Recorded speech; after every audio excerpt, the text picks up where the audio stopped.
like a Hellcat.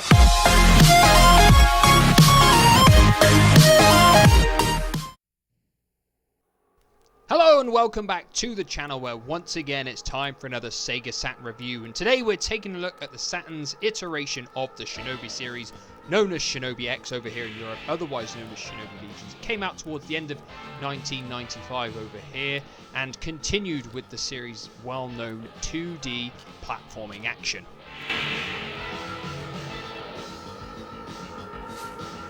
So the story is something along the lines that there are two brothers known as Kazuma and Sho, and they are taken into care by a ninja master when they are incredibly young, who also has his own daughter. As time progresses and they grow older, it's clear that Kazuma wishes only for the power of strength. He wants to be the most powerful ninja around. He eventually leaves and returns with an army, takes his adopted sister as prisoner to lure Sho into a trap, and it is down to Sho to rescue her and put a stop to his evil brother's ways.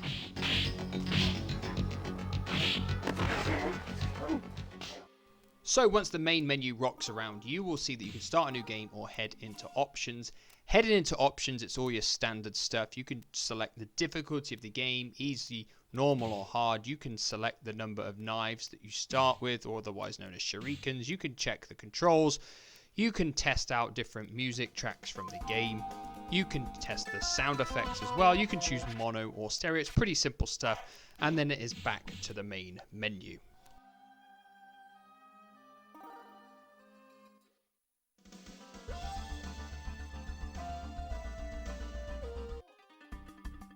So before I talk about what the game looks like, plays like, sounds like, what kind of lifespan it's got and all that kind of stuff, I just want to say that I am in no way, shape or form a really experienced Shinobi player. My main experiences of Shinobi games have been Shinobi on the Master System, or indeed Shinobi in the arcade many years ago, and Shadow Dancer on the Master System as well. I've played Revenge of Shinobi a little bit, I've played Shinobi 3 a little bit, but I've not played them enough to have really good concrete opinions of them.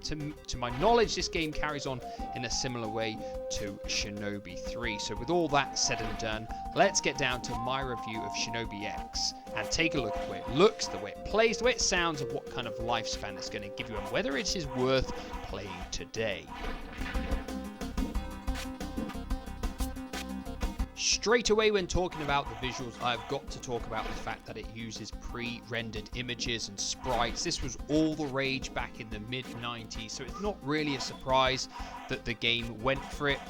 Actually, in all fairness, the pre-rendered sprites and images, backgrounds, all of that actually hold up reasonably well. They don't look too bad. A lot of other games that use pre-rendered images, I mentioned it with Vestaria, and I've mentioned it with Shining Force 3 series, the characters that are pre-rendered on that, they don't look very good. But thankfully, in this game, they actually still look okay. They're really well animated as well, which is actually a really, really good thing. Visually, the game in itself is actually pretty good. Downsides might be the fact the screen's a bit jerky sometimes when you change direction. That is a bit irritating in all fairness, and it's a little bit of a downside into the way the game looks, but overall the attacks all look good, the characters look good, there's variety in the enemies and the bosses that you fight and face throughout the game, and the graphics for each level are definitely different. There's a good variety in all the stages as well, which gives you a good level of interest as you play the game. You don't get too bored because you're not looking at the same environments over and over again. So all in all, Shinobi X isn't a bad looking title.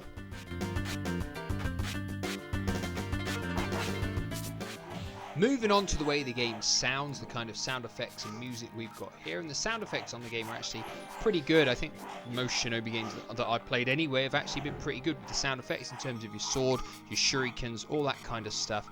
Actually sounds really good, no complaints whatsoever there. The music as well in Shinobi X, I think it's really, really fitting. Now, to my knowledge, it was redone for the European release. I don't know what the Japanese one sounds like, but the music tracks in this game actually really fit the game well. They've got that sort of Japanese ninja style feel to them. So what I'm going to do is I'm going to play you a couple of tracks, and then you can decide how good you think it is yourself.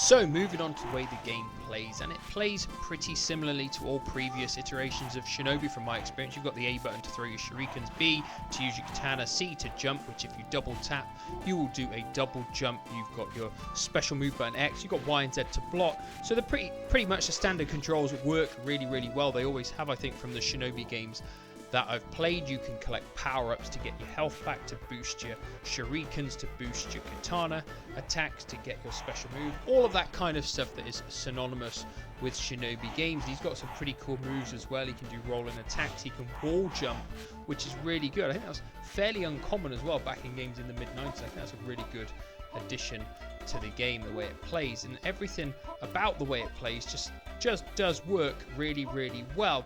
There are a few downsides, one of them being, like I said before, sometimes when you turn quickly the screen jerking can be irritating and off-putting. It is a bit frustrating.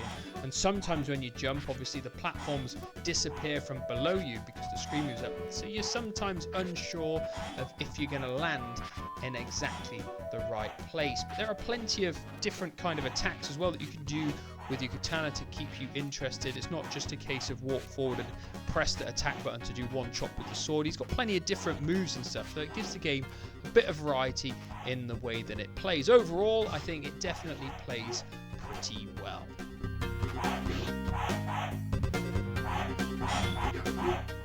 So we need to talk about the lifespan now. Now the game's got 9 levels and they probably take anywhere between 5 to 10 minutes if you know what you're doing. Obviously they take longer if you don't know what you're doing. If the game's on a more difficult setting, it will be more of a challenge, and the game does get harder as you go along, there's no doubt about it. But if you could play through it with no real interruptions or anything, you've probably got about an hour or so of gameplay. Now a big chunk of the game is actually full motion video sequence. There's over 20 minutes of video sequences in this game. There's one after every level, and I kind of think it interrupts the flow of the game almost. I think because it was at that point in time when CD-ROM was still fairly new, they felt compelled to have loads of video sequences in the game. But in a game like this, they're not really needed. For me, these games benefit from just having a short animated sequence at the end of each level to flow the story on. A bit quicker paced as well, that is, rather than keep going back to a full motion video. I think that's the downside for the game for me, actually,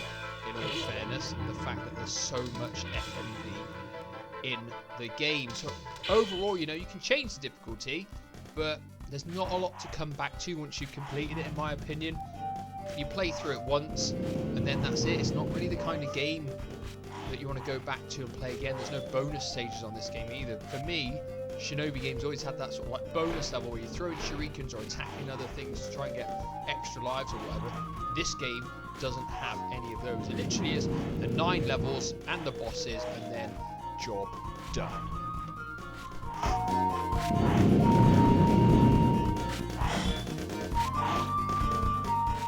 So, as always, we're left with the 2 final questions. Is this game worth playing today?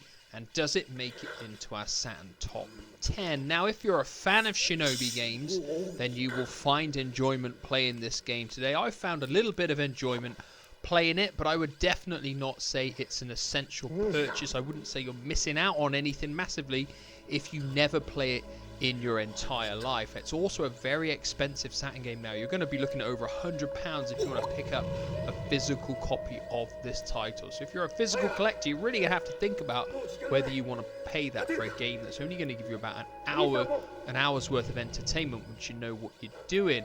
Of course, that leads us on to, does it make it into our top 10? And unfortunately, the answer is no. Shinobi X isn't really anywhere near the top 10, and I feel like the previous Shinobi games in this series were really highly acclaimed, and this one, Shinobi X, just didn't quite reach the same levels. Checking out reviews of it online, it just wasn't quite up there.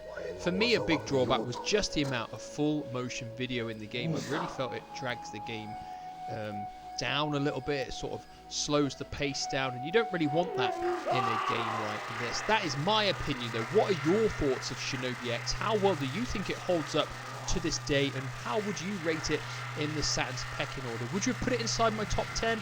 I don't know if many people would. I mean, big Shinobi fans might. Who knows? Let me know in the comment down below. As always, I shall see you again soon for another video. That is all today. Goodbye for now.